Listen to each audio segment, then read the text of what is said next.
So stare at me while I recap what happened day 2 Stream University. Okay, cool. Mind y'all, I just filmed this shit, just said this shit, so I'm not gonna say everything again. I'm not. I just don't got it in me.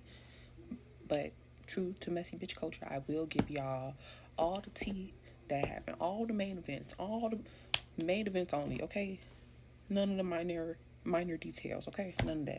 Okay, so we're gonna start with the classes. The classes I watched was Pocket Watch 101 with Agent, How to Win Internet Beef with DDG. I didn't watch the full thing.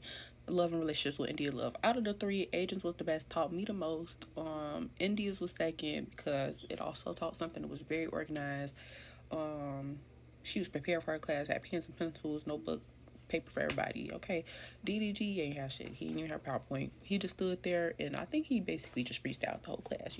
Cooking with Kaya class got canceled because they ain't had no fucking materials. They ain't had no sink. They ain't had no water. They ain't had none of cooking shit for her. So I don't know if they wanted her to talk about the theory of cooking or what, but they obviously didn't plan for her to actually be in the chefing it up. Cause I don't know if I said this yesterday, but Kia, the creator, she was on her live talking about how Cooking with Kaya was a little bit standoffish, was a little bit acting bougie. I think somewhere in there she called her the B word. Cooking with Kaya seeing that, she instantly went to go confront her and was like, "Yo, what's all that rah about?" Right? She didn't say it like that. She was like, "I just don't feel like you know me well enough to say that I'm standoffish." And Kia, the creator, was like, "You know what? You're right." So be one thing that did happen was India and Duke finally was able to talk. Okay, I've been waiting for this. Chat been waiting for this, and it happened. She instantly was like, "Oh yeah, I'm nervous. You got more aura than me." Okay, cool. So she like, "Oh yeah, you got more aura than me." They start passing notes. She gave him the little gallery department. I think notebook. They start passing notes on that. He keeps the notebooks. After Duke is like, "Oh, I respect defensive players," talking about DDG, but I'm the best defensive player of all time. India like, "Yeah, that was perfectly put, babe." And it was, I'm not gonna lie. But after that, India started playing Make It Last Forever, talking about how did that happen? How did that start playing? Girl, you know. Girl, you know. And then she was blushing. Girl, I was blushing for her. I just love, especially when beautiful people get together. Damn. So after that, I moved from India and them because Duke left. So, I mean, India was like getting ready to go to bed.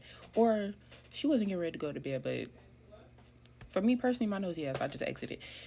Anyways, I went to Dabu's stream and he had this girl named Maya in his room and he, like, she's sitting on his lap. He looking straight at her forehead, talking about, "Yeah, you the olive of my eye." Talking about, "I wouldn't ever want to lose nobody but you." Looking at her forehead, telling her lies. And I mean, maybe not lies. Maybe it was the truth. Maybe she is the olive of his eye. Maybe he does want to lose her. Like. Oh, another thing that happened while India and Duke was having a conversation, Kai was out there being wingman of the year. Okay, he was making sure the Shay ass was not getting in that room. He was like, "I command you." That shit was so funny. He was like, "I command you." The screaming, I really hope y'all see that clip because the screaming was insane. Like, he made DDG know, "Nigga, you not getting in this room. Okay, you're not ruining shit with them armpits. Okay." But yeah, I don't know if I said this already, but Samaya, she was really trying to get like boys and the girls to go downstairs because the boys, like, they at this point it's like 12. They celebrated Rayaz and Rabi's birthday and they got all the bottles. Girls don't got no bottles. So y'all need to intertangle so we can get drunk for real. Apparently, Duke called one of Dabu's friends a bitch because he was the reason of the lockdown, and they did a one-on-one. I really don't know if this is true. I really just think that nigga was just talking because he still talked about it today. Like, this morning he seen Agent and was like, "Yeah, Duke called me a bitch, so I'm kind of sad. That's why I got this ski mask on." Like, nigga, is it really that deep? Then I went to Sophie Hyder's stream and she was just chill. She was with one of the boys, like one of the smaller creator boys, like not a Ray Rakai, like it was literally like smaller streamer. And she was just talking, like they was just talking, and she was telling her chat like she not finna clout chase because her chat was like, "Go outside, go talk to DDG, go to room 613," like telling her all type of shit. And mind you, she was one of the creators who was outside all day, like outside all day, talking all day. But what she wasn't doing was on these niggas' dicks. Like, she wasn't giving them no attention like that. So I can see why her chat thought that she should be out there more. But if she's not that type of girl, she's not the type to flirt with every man she sees, then she's not going to be that. I love her for standing on her ground. Like, Period. Like, ain't nobody gonna force it.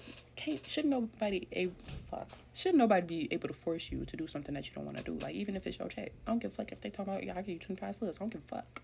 I don't give a damn. And I think I called OJ a green flag at the beginning of this, but OJ, low-key, he messy. Low-key, he messy, because he was trying to make it seem like Samaya just be with the niggas. But Samaya, she be with everybody, and she really be trying to build a community. And OJ was also saying that he thinks Sophie Hyder is just bougie. And I don't think if she even bougie. I think she just respect herself, because it's not like she not talking to nobody. It's not like she just not making no connections. She be in her room, but she also be outside, and she also be talking. Like, what's bougie about that?